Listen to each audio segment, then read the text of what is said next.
Bonjour à tous et bienvenue sur ma chaîne YouTube et je suis très contente de vous retrouver, vous les natifs du signe du Verseau. Voici donc maintenant votre tirage avec de gauche à droite la carte de l'amoureux, au centre la carte de la maison Dieu et tout à droite la carte du pendu.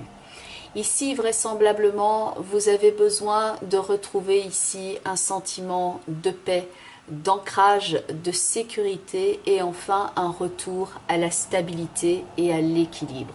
On a besoin ici de retrouver une phase de calme, un petit peu après une situation ici soit bousculante ou un peu ce qu'on peut appeler le calme après la tempête, car dans la carte de l'amoureux et de la maison Dieu, il peut y avoir, disons, pas mal de mouvements et vous avez besoin maintenant quelque part de vous déconnecter un petit peu de tout cela et de vous reposer plus que vraisemblablement pour faire le point et voir tout au moins la situation sous un angle différent afin de voir comment agir au mieux et comment construire l'après. Dans l'amoureux, il y a certes cette connotation au niveau sentimental, mais ça va nous parler aussi de choix au sens large, quelquefois les négociations, les tergiversations, la capacité ici de mener donc son action en fonction du libre arbitre, et il y a donc différentes personnes qui sont présentes sur cette carte avec cette connotation de choix. Dans la carte de la maison Dieu, avec cette énergie somme toute assez explosive, il y a aussi deux personnages et il y a cette connotation non seulement de quelque chose de soudain, mais quelque chose qui peut agir comme un coup de théâtre. Et donc là, vous pouvez vous retrouver face à des situations extérieures à vous qui ont, disons, quelque part pris pas mal de votre énergie et que vous avez besoin maintenant de restaurer votre énergie et de récupérer. Dans la carte de l'amoureux et la maison Dieu, ça peut représenter donc des événements extérieurs à vous, ça peut représenter aussi des composantes, disons, les plusieurs angles, les plusieurs facettes d'une situation qui ont fait que vous avez dû trouver un sentiment de cohérence dans tout cela que pour pouvoir agir au mieux. Ou alors ce sont différentes situations qui sont venues se greffer dans votre vie alors que vous essayez tout simplement d'aller du point A au point B et que vous avez dû agir et réagir en fonction de ce qui était arrivé et qu'au fur et à mesure que vous étiez en train d'avancer, il y avait des éléments qui changeaient la donne et que vous avez dû donc ici vous adapter. Il y a pas mal d'énergie dans la carte de l'amoureux et de la maison Dieu et des énergies qui ont pris justement pas mal de vos ressources et que vous avez donc besoin maintenant quelque part de vous recharger un petit peu comme cette pile entre guillemets qu'on pourrait voir dans le pendu et comme on le dit, vous pouvez ressentir que pour certains d'entre vous, vous avez eu les piles à plat ou tout simplement vous avez besoin de vous déconnecter ici de toute source d'influence extérieure afin de faire le point, afin de regarder la situation sous un angle différent et voir donc comment préparer la suite et agir au mieux. La carte de l'amoureux est-elle accompagnée de la carte de la roue, ce qui accentue ici le côté tergiversation, choix, ajustement, alignement, car dans l'amoureux, il y a plusieurs personnes, plusieurs choix, et la roue peut donc bouger dans les deux sens. Donc contexte mouvant ici, sur lequel on est maintenant en train de faire un bilan, comme l'indique la carte de l'ermite qui, elle, vient accompagner la maison Dieu. On fait donc ici un bilan sur la situation, sur les différents éléments qui sont en cours et qui s'entrecroisent, et on va ici faire une forme d'élagage, comme l'indique la carte de l'arcane sans nom. Il y a aussi bien dans la maison Dieu, l'ermite et l'arcane sans nom, cette connotation de phase importante dans votre existence, où on est en train de clôturer ici une certaine façon d'agir, on clôture un pan de son existence et on a besoin d'enlever, d'élaguer, de couper ce qui ne correspond plus par rapport à notre chemin de vie, ou de réagir ici face à des circonstances qui certes peuvent être somme toute assez difficiles à gérer, mais qu'on a besoin de repartir sur une base saine, sur une base claire, afin de pouvoir construire quelque chose de plus solide. Il peut donc y avoir de la remise en question, que ce soit au niveau relationnel ou au niveau professionnel, mais donc phase de bilan, ici avec la clôture de quelque chose, où on passe avec cette remise en question radicalement à autre chose. Veillez ici à faire attention à tout ce qui pourrait être fatigant pour vous au niveau du corps, car ce sont quand même des énergies très fortes. Et de fait, il y a eu récemment une éclipse dans le signe opposé à vous, le signe du lion, et il se peut que vous en ayez ressenti l'impact d'une façon assez prononcée, avec beaucoup de choses qui se sont imbriquées les unes aux autres et qui ont fait que vous vous êtes peut-être senti ballotté comme une coquille de noix, au gré d'un contexte qui était mouvant, comme si vous étiez donc une coquille de noix portée par la houle, et que vous avez besoin maintenant de récupérer ici, après cette phase donc de mise au point, de récupérer votre contrôle, car on a la roue dans la carte, bien entendu, de la roue de fortune, et on a un sens ici du contrôle et de maîtrise dans l'existant d'une façon très concrète avec l'empereur. On a besoin de retrouver son sentiment de sécurité, de stabilité et d'ancrage, et on a besoin de quelqu'un qui tient le gouvernail d'une façon ferme, tel l'empereur ici qui tient son sceptre face aux événements. C'est à l'intérieur de vous ici que vous allez retrouver les ressources nécessaires, de un, pour voir les choses sous un angle différent, sous une perspective différente, de commencer quelque chose de nouveau. Alors vous n'aurez peut-être pas le résultat, et là on va commencer le renouveau, on va le préparer, on va poser les bases, et la concrétisation avec l'empereur va suivre. Donc c'est d'abord quelque chose qui passe par cette remise en question, où dans la carte de la maison, on peut ici vider la maison au propre comme au figuré. On enlève tout ce qui était inutile, on enlève tout ce qui est source d'influence extérieure. On se rend ici quelque part indisponible par rapport à l'extérieur pour pouvoir faire le point et pour pouvoir dans un premier temps récupérer. Ne vous étonnez pas ici si vous avez effectivement ressenti cette expérience avec l'éclipse comme étant quelque chose de particulièrement fatigant. Vous avez besoin ici effectivement de récupérer, et c'est une phase qui peut être ici salutaire que pour développer ici les ressources intérieures, pour pouvoir récupérer votre sens des responsabilités et prendre des nouveaux outils en main, que pour pouvoir reprendre ici le contrôle sur votre existant. Il peut y avoir de la remise en question, par exemple ici au niveau professionnel ou au niveau financier, où on a décidément ici envie de reprendre le contrôle et de faire le point et de voir comment développer, par exemple ici, cet ancrage et cette sécurité. Tout en haut, dans l'alignement de l'arcane sans nom, où là on clôture un cycle avec l'arcane sans nom, on a la carte du battleur ici où on va commencer à utiliser ces outils.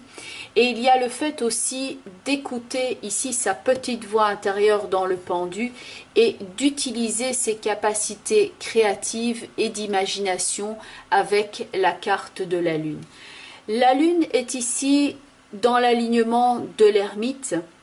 Il y a cette phase un petit peu plus lourde ici avec laquelle on est en train de clôturer, et le battleur regarde cette lune un petit peu comme s'il évaluait entre guillemets les dégâts, comme s'il évaluait la situation, qu'il regarde d'où il vient, qu'il regarde quelque part les zones de flou, et il se dit maintenant je vais mettre mes outils sur la table et je vais écouter ma petite voix intérieure, je vais travailler ici avec mes capacités d'imagination, avec tout cet aspect créatif, mais je vais me rendre maintenant autonome, je vais prendre le contrôle, je vais voir la situation sous un angle différent et je vais maintenant m'affirmer et être moins ici sensible par rapport aux perturbations ici extérieur. Donc pour faire cette remise-là à plat au niveau de vos outils et commencer quelque chose de nouveau, il y a donc la clôture d'un cycle, la clôture d'une phase ou la mise à l'écart de certaines choses qui sont donc obsolètes et dont vous n'avez plus besoin et qui vous encombrent quelque part. Il peut y avoir ici un travail par rapport à l'imaginaire, un travail par rapport à vos intuitions. Et le fait est que vous avez peut-être eu ici votre mode de pensée qui a été quelque part perturbé, où vous avez pesé le pour et le contre, j'y vais pas, je choisis, j'hésite. Et là maintenant, vous allez faire le tri. Vous allez de 1, plus être en contrôle au niveau de votre mental, mais sans brimer ici votre capacité d'intuition. Car il va falloir faire le tri ici entre votre potentiel intuitif et ce qui est une peur à l'intérieur de vous qui retient en arrière. Il y a des peurs qui sont justifiées et il y en a d'autres non. Et là, vous allez pouvoir faire le tri entre les deux et commencer à appréhender les outils intuitifs que pour ceux-ci puissent vous aider aussi à guider votre vie et à posséder donc ce gouvernail ici bien dans les mains. Donc on a là cette attitude de prise en main des outils, de capacité intuitive et de maîtrise ici au niveau du mental et au niveau de vos projets. Vous allez donc regarder les faits pour ce qu'ils sont. Vous allez couvrir les bases ici que pour pouvoir assurer votre sécurité. Et donc là, avec la carte de l'empereur face à la roue, là les choses vont commencer à être plus rondement menées. Car là où il y a des tergiversations ici à gauche, dans l'empereur, là, c'est lui qui décide et c'est lui qui va vous représenter ici en tant qu'ancrage. Dans ce contexte qui peut ici donc manquer quelque part d'ancrage, l'empereur ici va être un atout car il va vous permettre ici de prendre le contrôle de votre esprit pour ne pas construire votre vie, votre projet sur une base inconsistante. Le conseil ici, c'est de d'abord voir la situation sous un angle différent, que ça peut être une pause nécessaire, comme un échafaudage que l'on est en train de placer avant de construire et de mener à bien le reste de votre action. Le conseil ici, c'est d'être précis sur vos intentions et donc de faire le point. La première carte au niveau des portes de l'intuition est la carte qui s'appelle la logique, mais qui parle de la logique de l'équilibre entre le mental et l'intuition. On retrouve d'ailleurs ici dans votre tirage la carte de la lune qui peut faire référence à ce dont parle cette carte-ci, d'autant plus qu'elle est à côté du battleur. L'utilisation de votre pouvoir psychique, de votre potentiel intuitif et de vos capacités d'imagination. Dans la carte de la logique, il y a ici cette idée donc de bien écouter sa voix intérieure. Que si vous avez tout le temps appliqué par exemple la même solution en essayant par exemple d'écouter les autres et que vous êtes arrivé constamment à une forme d'hésitation, voire d'échec ou ce genre de choses, que maintenant vous n'allez plus appliquer la même solution au même problème puisque cela ne résout rien. Ici, si ça revient sur le tapis et que bref le problème subsiste, c'est que la solution que vous avez essayé d'appliquer n'est pas la bonne. Donc ici, pour trouver une autre solution, il faut changer de perspective et c'est ce que vous conseille cette carte avec cette mer ici qui est plate, un petit peu le calme après la tempête. Et il y a ici cette idée maintenant avec la barrière qui est là, d'ouvrir les barrières ici pour laisser libre cours à votre intuition, mais libérer vos peurs également pour que celle-ci n'ait plus d'emprise sur vous. La carte de la logique dont le texte est « Envisagez votre difficulté sous un nouvel angle, irrationnel cette fois, et la solution apparaîtra ». Alors, hasard des choses ou pas, il y a la petite bougie qui est ici à côté qui vient de s'éteindre. Il y a une petite bougie ici qui est présente dans la lampe de l'ermite. Et c'est un petit peu ça comme si on éteignait une bougie ici et qu'on se dirigeait vers autre chose. Il y a décidément quelque chose qui va s'éteindre, qui va s'amenuiser. Vous avez besoin de mettre ça en mode off, un petit peu comme on clôture, et que vous allez maintenant pouvoir passer à autre chose et aller chercher un autre éclairage, une autre issue. Par hasard, à mon avis, que ça se soit éteint juste à ce moment-là. D'autant plus que la carte suivante, c'est la fin du passé. Ce que je viens de vous expliquer ici, voilà, on souffle sous la bougie et on se dit ça maintenant, c'est terminé et je pars ailleurs. La fin du passé, c'est tourner la page du passé. Vous avez un fabuleux potentiel à exploiter. Surtout pour ceux qui ont essayé, par exemple, pour une raison ou une autre, d'être conciliant vis-à-vis des autres. Ici, il s'agit aussi de vous écouter, vous, et de voir ce que vous pouvez faire ici pour récupérer le contrôle sur la situation. Cette carte est bien entendu assez explicite en soi. On se débarrasse de l'ancien, on fait place à du neuf, et un peu à l'image ici de l'ermite, il souffle sur sa bougie et ensuite il se tourne radicalement de ce côté-là et il déblaye, il évacue, il élague. C'est une tranche importante ici de votre vie qui se clôture. C'est une autre façon de voir les choses ou d'attendre quelque chose. Et ici, vous n'êtes plus en train d'attendre, par exemple, quelque chose qui vous apportait de la souffrance. C'est arrivé ici à une forme de finalité, une forme de clôture. Il y a donc un nouveau départ plus motivant à partir évidemment, et là vous avez votre libre arbitre, à partir du moment où on se débarrasse de ce qui ne sert plus votre but de vie et votre vision des choses. On se débarrasse en faisant le tri, on se débarrasse de tout ce qui ne vous apporte pas la sécurité, on ne compte que plus que sur soi et sur ses facultés de construction, que ce soit donc au niveau relationnel ou au niveau financier et matériel. La troisième carte est la carte des aides qui va ici montrer que par rapport à l'ampleur de la tâche, vous avez effectivement un chemin à l'image de ce pont qui est ici. Il y a une forme de traversée à effectuer, comme l'indique la carte de l'arcane sans nom. Vous ne savez pas nécessairement d'ailleurs vers quoi vous vous dirigez ici. Et là, cette carte ici va vous aider aussi à lutter contre le sentiment d'impuissance que vous pouvez par exemple ressentir ici, car c'est vrai que les événements que vous avez pu traverser ont pu être particulièrement éprouvants. Cette carte-ci avec ce texte qui est « Quoi que vous entrepreniez », des aides invisibles ici vous soutiennent. Bien entendu, vous avez votre libre arbitre ici. Vous pouvez choisir de rester dans cette situation passée où vous n'avez pas nécessairement prise sur les événements ou retourner dans des cycles et des schémas comportementaux qui ne vous apportent que du négatif ou du nébuleux.